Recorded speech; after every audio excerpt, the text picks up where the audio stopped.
අද ලංකාවේ 74 වෙනි ජාතික නිදහස් දිනය.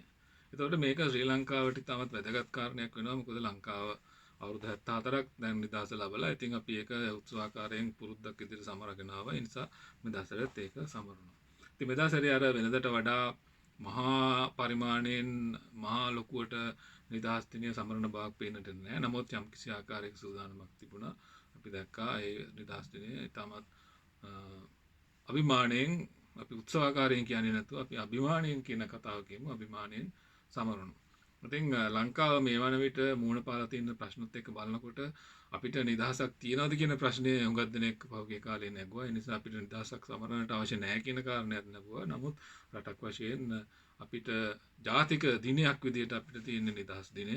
ඉතින් සමහරු කියනවා මේ නිදහස් දිනය ප්‍රභාකරන්ගේ රට නිදහස් කරගත්ත දවසට ජේන් මාරු කරන්න ඕන කියලා. නමුත් ඒවා එහෙම කෙනෙකුට ඕන විදිහට කරන්න බෑ. ඒ ඉතින් දැනට අපේ නිදහස් දිනය තමයි අපේ ජාතික දිනය වශයෙන් සමරන්නේ. ඒ නිදහස් දිනේ ඒ විදිහට සැමරුවා. එතකොට ජාතික නිදහස් දින සමරනකොට කොච්චර විරුද්ධ අය කොච්චර කොයි විදිහට අදහස් ප්‍රකාශ කළත් ලංකාවට නිදහස් ලැබීම ඉතින් අපි අභිමානයක් විදිහට සලකන අපි මහා ලොකුවට සටන් කරලා ලේහලාගෙන ගත්ත නිදහසක් නෙවෙයි.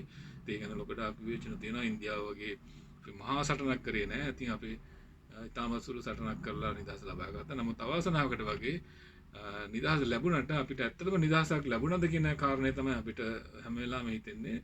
දැන් අපිට පේනවා නිදහස ලැබුණට පස්සේ කාටද මේ බලය පහරුනේ. එතකොට එංගලන්තයේ සුද්දන්ගෙන් අපිට නිදහස ලැබිලා අපි ලංකාවේ කළු සුද්දන්ට නිදහස අපේ රට බාර දුන්නා කියන දේ තමයි අපිට මොකක්ද දෙනෙක්ගේ විවේචනයේ දෙන්න අපි කොච්චර අභිමාණයෙන් අපේ පළවෙනි අග්‍රාමාත්‍යවරයා විදිහට අපි ඩී.එස්.ඒ නායක වගේ අග්‍රාමාත්‍යවරුන් ගැන කොච්චර අභිමාණයෙන් කතා කළත් ඕන් රට වෙනුවෙන් ගල් ව්‍යාපාරය වගේ ව්‍යාපාර අතර යම්කිසි සේවාවක් සිදු කළාත් නැත්තරම අපි ශ්‍රී ලාංකිකයන් වශයෙන් අපේ අනන්‍යතාවය ගොඩනගන්න අපිට කොච්චර දායකත්වයක් අපේ රටට කොච්චර දායකත්වයක් ඔවුන්ගෙන් ලැබුණාද කියන එක ගැන අපිට තමස්යකයි. ඔවුන් එක්තරා විදිහක අර බ්‍රිතාන්‍ය රජයේ ගෙන ගිය ප්‍රතිපත්තියම ඒ බ්‍රිතාන්‍ය ආණ්ඩුකාරයා පවත්වාගෙන ගිය රට ඒ විදිහට පවත්වාගෙන ගියා. අපිට 72 අපේ ජනරජයක් වෙලා ඊට පස්සේ යම් වෙනස්කම් වෙලා ජේ.ආර්. ජයවර්ධන ජනාධිපතිවරයා විසින් ලංකාව සම්පූර්ණයෙන්ම කන පිට පෙරලා ඒක අමුතුම රටක් බවට පත් කළාට පස්සේ ඊට පස්සේ දැන් අපි අවුරුදු 74කට පස්සේ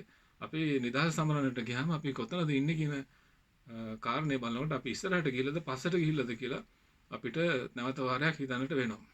අද වෙනකොට අපිට ලොකු අපේ පාරවල් තියෙනවා, අපි දැන් හයිවේස් තියෙනවා, අපිට වරායවල් දෙකක් තියෙනවා, අපිට ගුවන්තොටුපළ වල දෙකක් තියෙනවා, අපි යම්කිසි ආකාරයකට දියුණු වෙලා තියෙනවා. ඔව් ඇත්ත අපි භෞතික වශයෙන් දියුණු වෙලා තියෙනවා. නමුත් සමාජයක් වශයෙන් රටක් වශයෙන් අපි කොතනද ඉන්නේ? ලංකාව තුල අපිට තියෙන තැන කොතනද? අපි නිදහසත් එක්ක අපි නිදහස හරියට පාවිච්චි කරලා තියෙනවද?